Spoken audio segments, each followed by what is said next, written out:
Study of parasites is called as parasitology. Now what are parasites? दो organisms मान लेते हैं, organism A and organism B. organism A large size का है and organism B small size का है. ये भी मान लीजिए कि organism B किसी चीज के लिए organism A पर डिपेंडेंट, यानी A से ये कुछ ऑब्टेन कर रहा है, तो कुछ ले रहा है यानी पॉजिटिवली इफेक्टेड होगा, एंड A इससे कुछ दे रहा है तो A के पास कोई चीज लूज हो रही है, नेगेटिवली इफेक्ट होगा ये. तो ये जो स्मॉल साइज का ऑर्गेनिज्म है which is getting benefited is called as parasite, and this large organism which is negatively affected is called as host. And this type of interaction in which one organism is getting positively affected and other is getting negatively affected is called as parasitism. जिन भी चीजों के लिए parasite host पर dependent है, उन चीजों को obtain करने के बाद पैरासाइट की बॉडी का मेटाबॉलिज्म एनहांस हो जाएगा. तो हम बोल सकते हैं कि पैरासाइट होस्ट पर मेटाबॉलिज्म के लिए डिपेंडेंट है. इस तरह की डिपेंडेंस को कहा जाता है metabolic dependence. Metabolism is sum total of all the chemical reactions occurring inside a body. तो एक बॉडी में जो केमिकल रिएक्शंस हैं उनको इंक्रीज करवाने के लिए या नॉर्मल चलवाने के लिए भी क्या क्या रिक्वायरमेंट्स हो सकती हैं. सबसे बेसिक रिक्वायरमेंट है फूड, तो हम बोल सकते हैं उसे न्यूट्रिशनल डिपेंडेंस.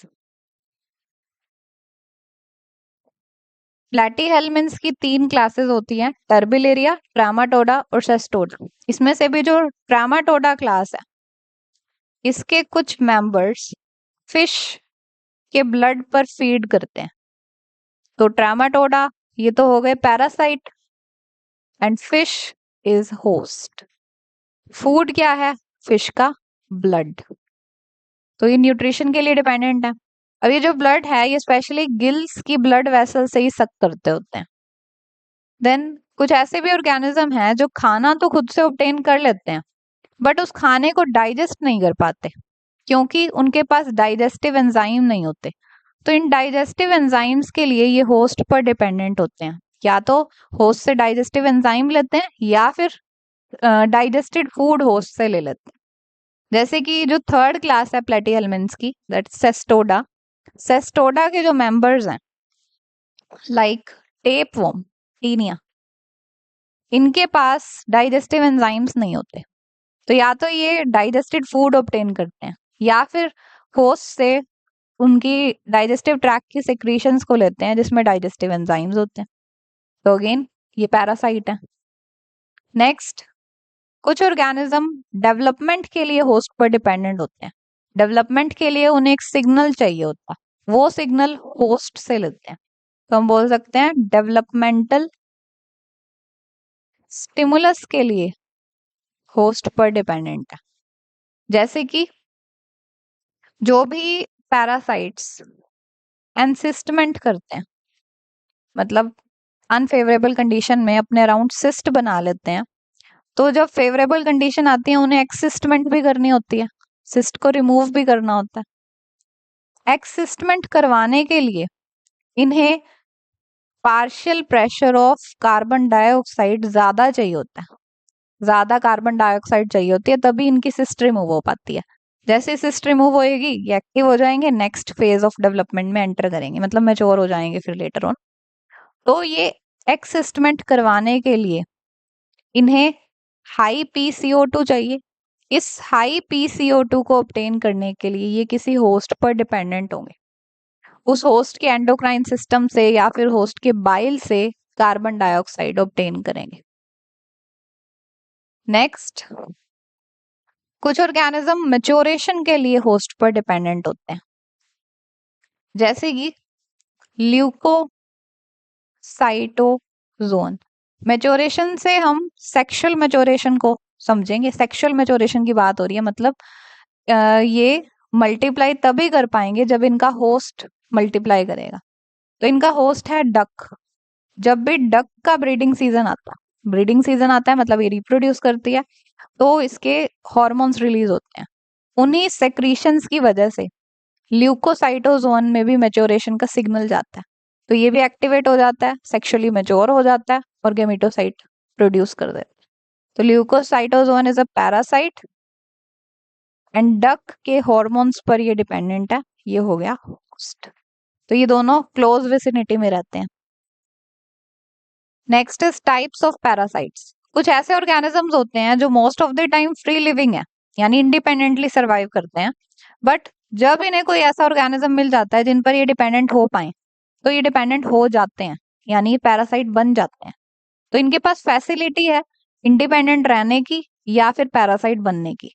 इन पैरासाइट्स को कहा जाता है फैकल्टेटिव पैरासाइट्स। जैसे कि एक फंजाई है Candida, it is a facultative parasite. Next, कुछ ऐसे होते हैं जो हमेशा ही किसी होस्ट पर डिपेंडेंट रहते हैं किसी ना किसी चीज को ऑब्टेन करने के लिए। होस्ट के बिना वो अपने लाइफ साइकिल को कंप्लीट नहीं कर सकते, तो उन्हें बोला जाता है ऑब्लिगेटरी पैरासाइट। मतलब इन्हें एक्सक्लूसिवली होस्ट तो चाहिए ही, फ्री लिविंग ये कभी भी नहीं रह पाएंगे। Like viruses are obligatory parasites. Next is holo parasite. Holo का मतलब होता है फुल या एंटायर। तो कुछ ऐसे ऑर्गेनिजम्स होते हैं जो एंटायर न्यूट्रिशन के लिए, अपने हर तरह के खाने के लिए किसी और ऑर्गेनिज्म पर डिपेंडेंट होते हैं। हर तरह के खाने के लिए मतलब पानी, मिनरल्स एंड जो सॉलिड फूड है उसके लिए भी, उन सब के लिए किसी और ऑर्गेनिज्म पर डिपेंडेंट। तो इस तरह के पैरासाइट को बोला जाता है होलो पैरासाइट। जैसे कि एक प्लांट है डोडर प्लांट, या फिर अमरबेल कहा जाता है जिसे, scientifically it is called as cuscuta. It is dependent upon acacia. Acacia is kikar. Acacia के स्टेम से कसकटा न्यूट्रिशन ऑब्टेन करता है, हर तरह का न्यूट्रिशन। तो it is a holo parasite over acacia. Acacia is host and this is a holo parasite. Then next one is semi parasite. Semi means half या partial. तो जैसे होलो parasite में हमने देखा कि हर टाइप के खाने के लिए ये अकेशिया पर डिपेंडेंट है, हर टाइप के न्यूट्रिशन के लिए, liquid solid. But semi parasite वो होते हैं जो सिर्फ वाटर के लिए और मिनरल्स के लिए होस्ट पर डिपेंडेंट है। अदरवाइज दूसरे फूड को फोटोसिंथेसाइज कर सकते हैं, बना सकते हैं, ऑब्टेन कर सकते हैं कहीं से, तो उन्हें बोला जाता है सेमी पैरासाइट। जैसे कि सेंटेलम, ये एक सेमी पैरासाइट है दूसरे प्लांट्स की रूट्स पर, मतलब रूट से पानी लेता है और मिनरल लेता है सिर्फ, अदरवाइज ये फोटोसिंथेसाइज कर लेता है। Then next one is hyper parasite. कोई भी होस्ट है, उसके ऊपर मान लीजिए एक पैरासाइट सरवाइव कर रहा है, मतलब उससे कोई चीज ऑब्टेन करके सरवाइव कर रहा है। अब इस पैरासाइट पे फर्दर कोई और पैरासाइट सरवाइव कर रहा है, मतलब इस पैरासाइट से ये पैरासाइट कुछ ऑब्टेन कर रहा है। तो अब यहाँ देखिए, when a parasite is parasitized by another parasite, एक और पैरासाइट ने पैरासाइट को ही पैरासिटाइज कर लिया, मतलब उसी से न्यूट्रिशन ऑब्टेन करने लग गया, तो इस पैरासाइट को कहा जाएगा hyper parasite. And this phenomena is called as hyper parasitism. बहुत इंपॉर्टेंट है ये। When a parasite is parasitized by another parasite is called as hyperparasite and this phenomena is hyperparasitism।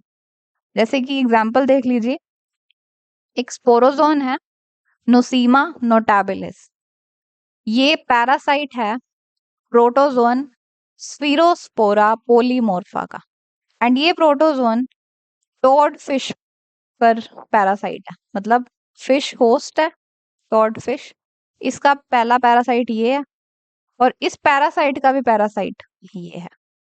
So this is hyperparasitism. Next one is, sixth one is social parasitism। जब भी कोई एक species दूसरी species से exploit हो किसी benefit के लिए, तो उसे बोला जाता है social parasitism. Social word use कर रहे हैं क्योंकि दो अलग तरह की स्पीशीज की बात हो गई। जैसे मान लीजिए एक एक स्पीशीज है ए और ये दूसरी स्पीशीज है बी। इस बी को इस ए स्पीशीज से कुछ फायदा होने वाला है, उस फायदे के लिए इस ए स्पीशीज को एक्सप्लॉइट कर रही है, यूज कर रही है, तो इसे सोशल पैरासिटिज्म कहा जाएगा। जैसे कि कुकू, ये क्या करता है, क्रो के नेस्ट में अंडे दे देता है। ये जाकर इसकी फीमेल इसके नेस्ट में अंडे दे देती है। इसके खुद के अंडे भी पड़े होते हैं और कुकू अपने अंडे भी वहीं पर दे आता है। तो अब क्या होता है, इसी नेस्ट में ये अपने अंडे को तो वार्मथ प्रोवाइड कर रही होती है, उसकी केयर कर रही होती है, साथ साथ कुकू के अंडों की भी केयर हो जाती है। तो अब यहाँ पर हुआ क्या, देखिए ये इसका बायोलॉजिकल पेरेंट है, ये जो भी अंडे हैं उनका बायोलॉजिकल पेरेंट तो कुकू ही है, बायोलॉजिकल पेरेंट। बट यहाँ पर जो पैदा किया वो तो कुकू ने ही किया, बट केयर किया या पाला है वो क्रो ने किया।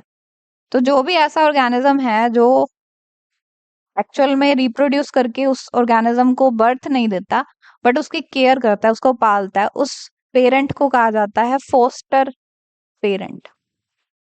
तो अब यहाँ पर अंडे टूटने के बाद, अंडे हैच होने के बाद जो कुकूज निकलेंगे उनका फोस्टर पेरेंट क्रो होगा and actual biological parent will be cuckoo. Next आपको एक टर्म याद रखनी है, दैट इज पैरासिटोइड। एक पैरासाइट जो अपने होस्ट की डेथ के लिए रिस्पॉन्सिबल होता है, उस पैरासाइट को कहा जाता है parasitoid. When a parasite kills it's host is parasitoid. अब देखिए जो पैरासाइट्स हैं ये होस्ट को किस तरह से इन्फेक्ट करते हैं, मोड्स ऑफ इन्फेक्शन क्या है।